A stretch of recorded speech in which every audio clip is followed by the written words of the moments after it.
Ukraine, Russia and the US will have their first trilateral meeting on ending the war in Ukraine. Talks are expected to take place in Abu Dhabi over 2 days. Dmitry Medvedenko explains why this time it could be a bigger step towards peace. Moscow, Kyiv and Washington set to be in the same room for the first time in 4 years since the war in Ukraine began. The announcement came from Ukraine's President Zelensky after talks with Donald Trump in Davos. I think that if all the sides will work a lot, we will end this war. But if somebody will, this playing the games, I don't know who, but I'm just sharing with you. If somebody will play the games, and the war will continue. The US president, returning from Davos, was asked the logical question. Did something change that makes you think that Putin and Zelensky now are serious about it? Any predictions? There are no changes.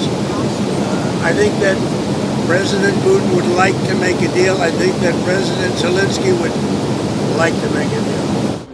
The three sides have had numerous two-way meetings. This time, Russia will be represented by Igor Kostyukov. He is the senior-most official to represent Moscow at the negotiating table.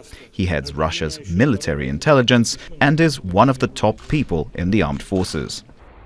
Another signal from the Kremlin that it's ready for some compromise is Vladimir Putin agreeing to use Russian cash frozen by US sanctions to fund post-war reconstruction, stopping short of saying it's for Kyiv. The remaining funds from our frozen assets in the US could be used to rebuild territories damaged by the fighting after a peace treaty is concluded between Russia and Ukraine. After 4 years of fighting, Russia still occupies around 20% of Ukraine with slow advances. One of the key stumbling blocks is what happens to this territory. Russia wants its control recognized and for Ukraine to pull out of the Donetsk region, where Ukraine still holds the massively fortified belt of cities from Konstantinivka to Slavyansk. Without resolving the territorial issue, there is no hope of achieving a long-term settlement. Zelensky says any territorial concessions would require a referendum.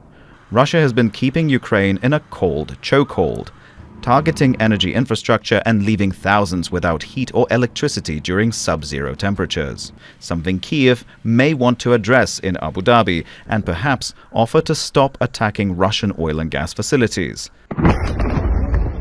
While those attacks are painful for Russia's economy, Moscow wants a comprehensive peace deal, not just a ceasefire.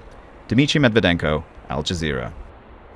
Well, we've got two correspondents on this, on both sides of the divide, in Ukraine and Russia. But first, let's go to Audrey Macalpine in Kyiv. Good to see you, Audrey. So according to the Americans, 90% of the deal is nearly there. But then, of course, there's that final 10% containing some pretty critical issues on territory, security guarantees, the Zaporizhzhia nuclear plant that both claim.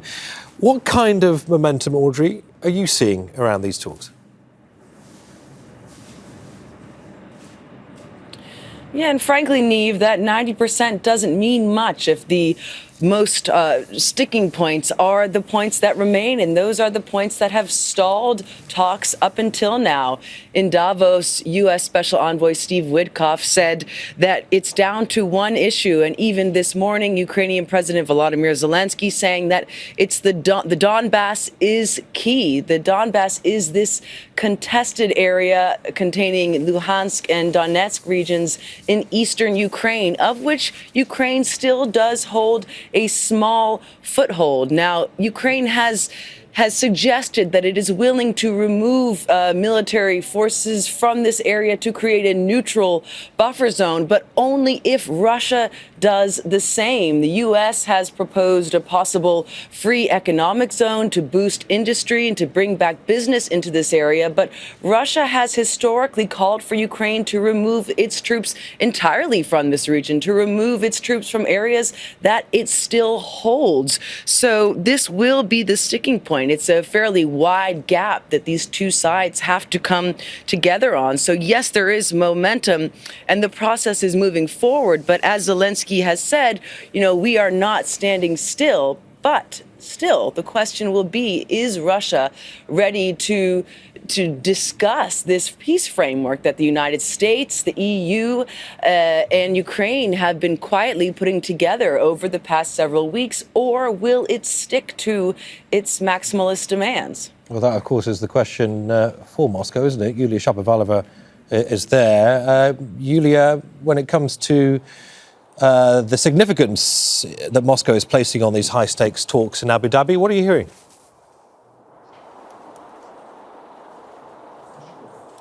Well, the significance is that the warring parties meet and try to communicate despite all the differences in their positions. And of course, a whole host of questions are going to be discussed. As we know, the main outcome of Putin and Witkov's late last night negotiations that lasted almost 4 hours is that the territorial dispute and security guarantees remain unresolved.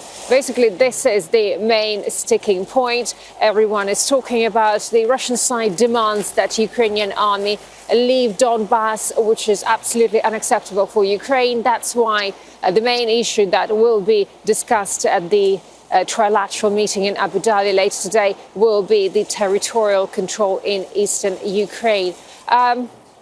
From Russia, from the Russian side, as we just heard in the package in the report, the chief negotiator will be the head of the General Staff's main directorate, its intelligence department, Igor Kostikov, and all the members of the Russian delegation reportedly received specific instructions from Vladimir Putin himself after the conclusion of the talks with the US delegation last night. And also, according to presidential aide Yuri Ushakov, the US has done a great job to prepare for the meeting of this group and hopes that it will open prospects for ending this conflict. And we also know that Russian and US special envoys Kirill Dmitry and Steve Witkoff will hold negotiations too on Friday and on Saturday as part of a bilateral working group on economic affairs. So we're looking forward to hearing from Abu Dhabi, and we'll of course keep you posted on that. Just to repeat, of course, the first trilateral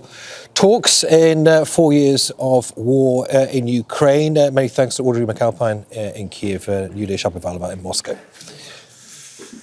Don't miss out on the full picture. Subscribe to Al Jazeera for reliable news and excellent insights. Like, share, stay ahead.